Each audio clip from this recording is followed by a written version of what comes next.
Hello students, आज का ये हमारा वीडियो है हॉर्स एंड कार्ट प्रॉब्लम का। तो मैं आपको बताना चाहता हूं, अगर आपको हॉर्स एंड कार्ट प्रॉब्लम को अच्छी तरह समझनी है तो उससे पहले आपको न्यूटन्स थर्ड लॉ को और उसके एप्लीकेशंस को समझना पड़ेगा। इसके लिए मैंने वीडियो डाल दिया है, जस्ट आपको सजेशन बॉक्स में भी दिखेगा, आप जा करके वहां पर खाली उस वीडियो को देखें। अगर आप उसे नहीं देखते हैं तो मैं रियली बताता हूं, समझने में थोड़ी सी आपको परेशानी हो। चलिए ठीक है, तो हम लोग स्टार्ट करते हैं हॉर्स एंड कार्ट प्रॉब्लम। तो फिर से आप वीडियो को देख लीजिए, तब यहाँ आइए। यदि ऑलरेडी आपने देख रखा है या आपको कॉन्सेप्ट थर्ड लॉ का क्लियर है, देन हम लोग इस पे आगे बढ़ते हैं। ठीक है, मान लीजिए कोई हॉर्स है, उसका अपना मास है। हॉर्स है तो ऑब्वियस बात है, कुछ न कुछ मास होगा। उसका मास मान लीजिए स्मॉल एम है और वो एक कार्ट को खींच रही है जिसका मास कैपिटल एम है। तो हमने हॉर्स एंड कार्ट को एक स्ट्रिंग के थ्रू अटैच कर रखा है। तो हम इसका फिगर अगर बनाए, मान लीजिए ये हमारा कार्ट है जिसका मास हमने कंसीडर किया है कैपिटल एम। इसका मास हमने कंसीडर किया है कैपिटल एम।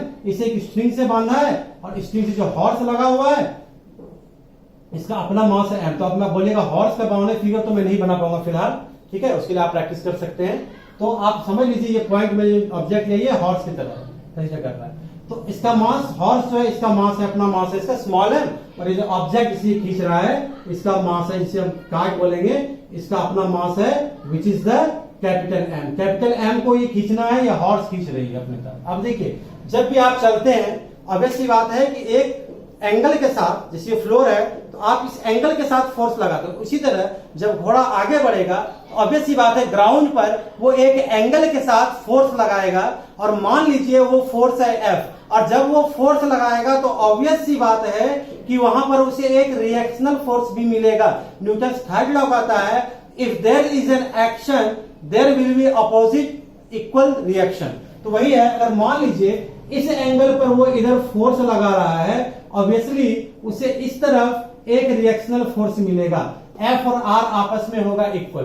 तो कुछ एंगल पे फोर्स लगा रहा है ना वो, तो मान लीजिए वो एंगल हमने ले लिया, यहां पर ये थीटा है। तो इस आर को देखिए, तो इस आर का दो कंपोनेंट है, एक हो जाएगा हॉरिजॉन्टल कंपोनेंट, एक हो जाएगा हमारा वर्टिकल कंपोनेंट। हॉरिजॉन्टल कंपोनेंट को हम लोग कह सकते हैं आर कॉस थीटा, और वर्टिकल कंपोनेंट को हम लोग कह सकते हैं R sine theta.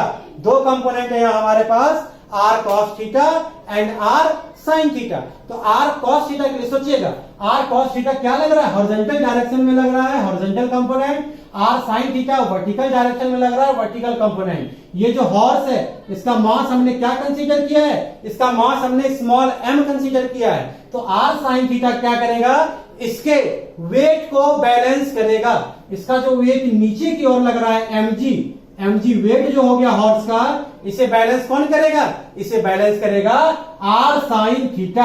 R sine theta इसे बैलेंस कर रहा है, और आर कॉस थीटा क्या करेगा, इसे आगे की ओर बढ़ाएगा। लेकिन आप सोचे, कभी आपने देखा होगा स्कूल में जब अचानक से आप बैग लेके चलने की कोशिश करते हैं और जो उसका स्ट्रिंग होता है वो अगर फंस जाता है टेबल में, तो हमें एक झटका सा लगता है। झटका लगने का कारण ये है कि जैसे ही हम उसे खींचते हैं तो उसपे जो टेंशन होता है वो हमारे मोशन का अपोज करता है। उसी तरह जब ये हॉर्स आगे बढ़ने लगेगा तो एक टेंशन यहां पर क्रिएट होगा। ये टेंशन जो स्ट्रिंग में क्रिएट हुआ है वो टेंशन क्या करेगा, वो टेंशन जो है हॉर्स के मोशन का अपोज करेगा। अब देखिए, अब आपने क्या देखा, जैसे आप चलते हैं तो आप आगे बढ़ जाते हैं, स्ट्रिंग आपका फंसा रह जाता है टेबल में। तो अगर आप ज्यादा झटका से चलते हैं, आपने ज्यादा फोर्स अप्लाई किया, उस कंडीशन में क्या होता है, और अगर वो वीकली अटैच्ड है, मतलब है वो ज्यादा वेट नहीं है टेबल का, वो टेबल भी आपके साथ मूव करना शुरू कर देता है। वो टेबल आपके साथ मूव करना स्टार्ट कर देता है। तो ऑब्वियस सी बात है कि उसको जो खींच रहा है टेबल, आपने जो बैग लिया है ना, आपने फोर्स किस पे लगाया है,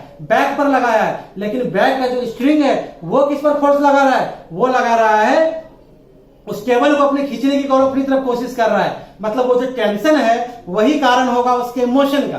ओके, तो यहां पर देखिए, तो हमने जब एच लगाया तो टेंशन इधर लग रहा है, तो हॉर्स के मोशन का अपोज कर रही है टेंशन, लेकिन वही टेंशन इस ऑब्जेक्ट को अपनी तरफ खींचने की कोशिश कर रहा है। वही टेंशन इस ऑब्जेक्ट को अपनी तरफ खींचने की कोशिश कर रहा है। यानी कि टेंशन को अगर हम देखेंगे तो हॉर्स के लिए ये अपोजिट डायरेक्शन में लगेगा, लेकिन इस कार्ट के लिए ये अपोजिट डायरेक्शन में लगेगा। दोनों के लिए अलग अलग डायरेक्शन में लगेगा। अब हम लोग सिंपली सोचते हैं इस हॉर्स के लिए, मान लीजिए अब जब चलना शुरू हो गया, मूव करने लगा, तो दोनों का, हॉर्स का भी और कार्ट का, दोनों का एक्सेलरेशन हम लोग सेम साथ साथ चलता है, वो मूव करता है। तो मान लीजिए हॉर्स का एक्सेलरेशन है ए, ऑब्वियसली कार्ट का भी एक्सेलरेशन है ए। अब बताइए आर कॉस थीटा बड़ा या टेंशन बड़ा? कौन बड़ा? आर कॉस थीटा इधर एक्ट कर रही है और टेंशन इधर एक्ट कर रहा है। तो अगर ये बॉडी इधर मूव करने लगा, ऑब्वियसली बात है आर कॉस थीटा बड़ा। तो हमने आपको बताया था Newton's third law of motion में, मैं फिर से बोल रहा हूं, वीडियो नहीं देखा तो प्लीज वहां जाकर के देखें, अगर देख लिया है तो बहुत अच्छी बात है, तो आपको ये चीज इजीली समझ में आ जाएगा। तो नेट फोर्स जो इस पे लगेगा वो नेट फोर्स क्या है? M A. फोर्स होता है मास इंटू एक्सेलरेशन, और वो नेट फोर्स अब दूसरे हिसाब से निकाले तो एच माइनस टी। एच इधर लग रहा है, टी इधर लग रहा है, तो एच की वैल्यू बड़ी होगी तभी तो इधर जाएगा, तो एच माइनस टी, यानी कि एच माइनस टी जो हमारा हो गया वो किसके बराबर हो गया? एम इंटू ए, जहां एम क्या है? M is the mass of the horse, M is the mass of the horse. तो ये हमारा आ गया H minus T is equal to M A. ये था हमारा हॉर्स के लिए। लेकिन अगर हम सोचे इस कार्ट के लिए, समझिएगा इस कार्ट को कौन खींच रहा है? हम तो फोर्स, हॉर्स तो फोर्स इस तरफ लगा रहा है, हम मतलब हॉर्स नहीं, ठीक है। तो ये जो है टेंशन इसे अपनी तरफ खींचने की कोशिश कर रहा है। तो ऑब्वियस सी बात है जब आप किसी चीज को खींचिएगा आपको क्या लगता है? वो सिंपली मूव कर जाएगा? वो मूव सिंपली नहीं करेगा। कारण ये है उस पर एक फोर्स एक्ट करता है, दैट्स द फ्रिक्शनल फोर्स। क्या है वो? Frictional force. तो फ्रिक्शनल फोर्स मान लीजिए मोशन का जो अपोज कर रहा है वो एफ है, और एफ इज इक्वल टू होता है म्यू इंटू एम जी। ये हम लोग फोर्स ऑफ फ्रिक्शन में अच्छी तरह पढ़ेंगे, जब हम टॉपिक आगे बढ़ेगा जो फ्रिक्शन में जाएंगे तो इस चीज को हम लोग देख लेंगे। फिलहाल जानिएगा म्यू इंटू एम जी, मतलब ये म्यू नेचर पे डिपेंड करता है, जो बॉडी कांटेक्ट में उसके नेचर पे। तो फिलहाल आप म्यू एम जी मत सोचिएगा, आप ये सोचिएगा कि इसमें एक फोर्स लग रहा है, वो है हमारा फ्रिक्शनल फोर्स। तो टेंशन इधर, फ्रिक्शनल फोर्स इधर, टेंशन इधर खींचने की कोशिश कर रहा है, फ्रिक्शनल फोर्स इसको रोक रहा है, लेकिन बॉडी में एक्सेलरेशन हो रहा है। तो कौन बड़ा? ऑब्वियस सी बात है ये टेंशन हमारा बड़ा हो जाएगा। T minus force of friction is equal to क्या? नेट मतलब फोर्स, नेट फोर्स क्या होता है? Mass into acceleration. देखना बेटा यहाँ पर स्मॉल एम है, ये कैपिटल एम है, ये कार्ट के लिए है, ये हमारा हॉर्स के लिए है। अब इक्वेशन फर्स्ट था, इसे इक्वेशन सेकंड मान लीजिए, दोनों को ऐड कीजिए तो टी और टी क्या हो गया? कैंसिल हो गया। तो एच माइनस एफ किसके बराबर हो जाएगा? एम प्लस एम इंटू ए। तो एक्सेलरेशन निकालना हो तो एच माइनस एफ अपॉन में एम प्लस एम, ये आ गया हमारा एक्सेलरेशन। अब थोड़ा सा समझने की कोशिश करते हैं। एक्सेलरेशन होना मतलब क्या है? स्टार्टिंग में हॉर्स और कार्ट दोनों रेस्ट में था, अगर वो मूव करता है मतलब अब उसमें स्पीड आ गई है, उसमें वेलोसिटी आ गई है, यानी उसमें एक्सेलरेशन होगा। एक्सेलरेशन अगर पॉजिटिव होगा, एक्सेलरेशन पॉजिटिव होने का मतलब है अगर एक्सेलरेशन हो रहा है, वो आगे बढ़ रहा है तो एक्सेलरेशन पॉजिटिव है। अब देखिए एक्सेलरेशन जब पॉजिटिव होगा कब होगा?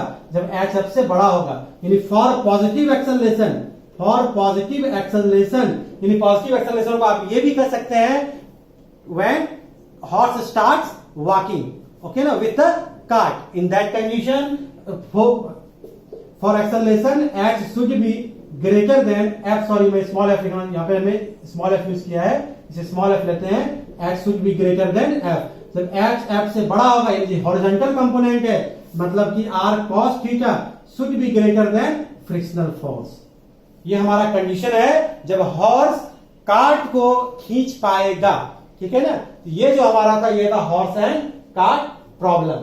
तो अब अगर आपने मैंने फिर कहा था Newton's third law of motion और हॉर्स एंड कार्ट प्रॉब्लम, तो हॉर्स एंड कार्ट प्रॉब्लम जो है न्यूटन्स थर्ड लॉ को एक्सप्लेन करता है एक तरह से, ठीक है ना। तो ये था हमारा आज का video horse and cart problem. Next video में हम लोग देखेंगे why second law is the real law और अपरेंट वेट देखेंगे हम लोग, ठीक है। आज के लिए इस वीडियो में इतना ही, थैंक यू।